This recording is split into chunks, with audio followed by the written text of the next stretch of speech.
علیکم ورحمۃ اللہ وبرکاتہ۔ کچھ بہت ضروری باتیں جو ہمیں اپنی زندگی میں شامل کرنی چاہیے تاکہ ہماری زندگی آسان ہو جائے، ان میں سے چند ایک ہیں، کائنڈلی اس کو غور سے دیکھ لیجیے اور کوشش کیجیے کہ ہم اپنی زندگی کو میں اس کو اپلائی کریں۔ نمبر 1، دنیا کے لیے اتنی محنت کر جتنا تجھے یہاں رہنا ہے، آخرت کے لیے اتنی محنت کر جتنا تجھے وہاں رہنا ہے، اللہ کی رضا کے لیے اتنی کوشش کر جتنا تو اس کا محتاج ہے، گناہ اتنا کر جتنا تجھ میں عذاب سہنے کی طاقت ہے، صرف اس ذات سے مانگ جو کسی کی محتاج نہ ہو، یعنی اللہ تعالیٰ۔ جب تو گناہ کرے تو ایسی جگہ جا جہاں تجھے وہ نہ دیکھے۔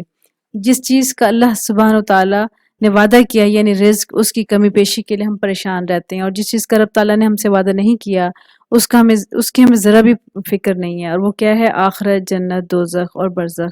یعنی ہمیں دنیا کے معاملات میں اتنا پریشان نہیں ہو جانا چاہیے کہ ہم اپنی آخرت کو بھول جائیں، کہ ہمیں اس کی اصل میں کوشش کرنی ہے۔ اس دنیا میں ہم آئے ہی آخرت کی کوشش کے لیے ہیں، اور ایک حدیث مبارکہ کا مفہوم ہے کہ دنیا جو ہے آخرت کی کھیتی ہے، جو ہم یہاں بوئیں گے وہی ہم آخرت میں کاٹیں گے۔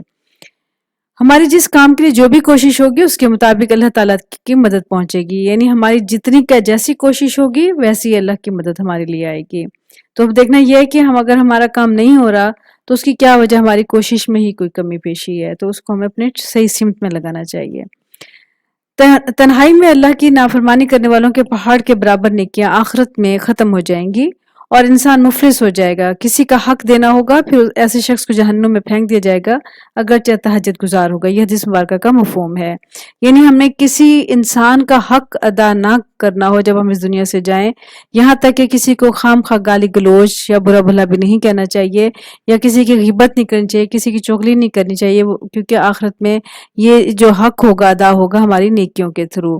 تو اس لیے اپنی کوشش کرنی چاہیے کہ ہم اپنی نیکیاں کریں اور پھر نیکیوں کو بچانے کی کوشش کریں، تاکہ کیسے بچیں گے؟ اگر ہم غیبت، چغلی سے بچیں گے، بدگمانی سے بچیں گے، کسی کے دل دکھانے سے ہم اپنے آپ کو بچائیں گے، کوشش کریں گے، تو اس کا مطلب یہ ہے کہ ہم اپنی نیکیوں کی حفاظت کر رہے ہیں، اور اس کی حفاظت بہت ضروری ہے، ورنہ آخرت میں اس کا رزلٹ اچھا نہیں ہوگا۔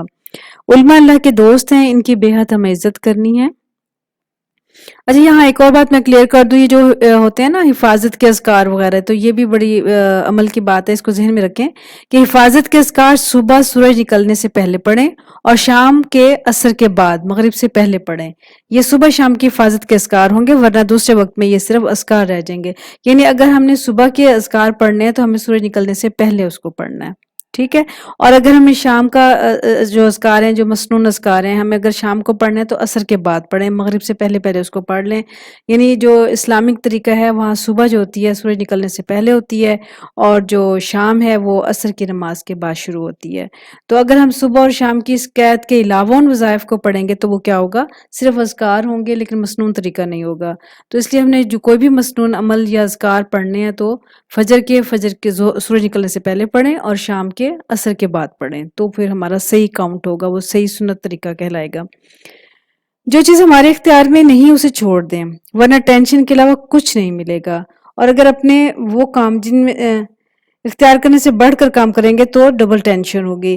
یعنی ہماری جو چیز ہمارے اختیار میں نہیں ہے تو اس کو چھوڑ دینا چاہیے۔ اس کا رزلٹ کیا ہوگا؟ اگر ہم نہیں چھوڑیں گے، اس کے ہم پیچھے پڑے رہیں گے، ہمارے اختیار میں بھی نہیں، تو کیا ہوگی؟ ٹینشن ہوگی۔ اور اگر ہمارے اندر ہمت تھوڑی ہے اور ہم اس کو زیادہ کام کرنے کی کوشش کریں گے تو کیا ہوگا؟ تو بھی ٹینشن ہوگی، اور وہ ڈبل ٹینشن ہوگی۔ تو ٹینشن سے بچنے کا ایک طریقہ یہ ہے کہ جو چیز ہمارے اختیار میں ہے بس اس کو دیکھیں، جو ہمارے اختیار میں نہیں ہے اس کو چھوڑ دیں، اللہ پہ چھوڑ دیں۔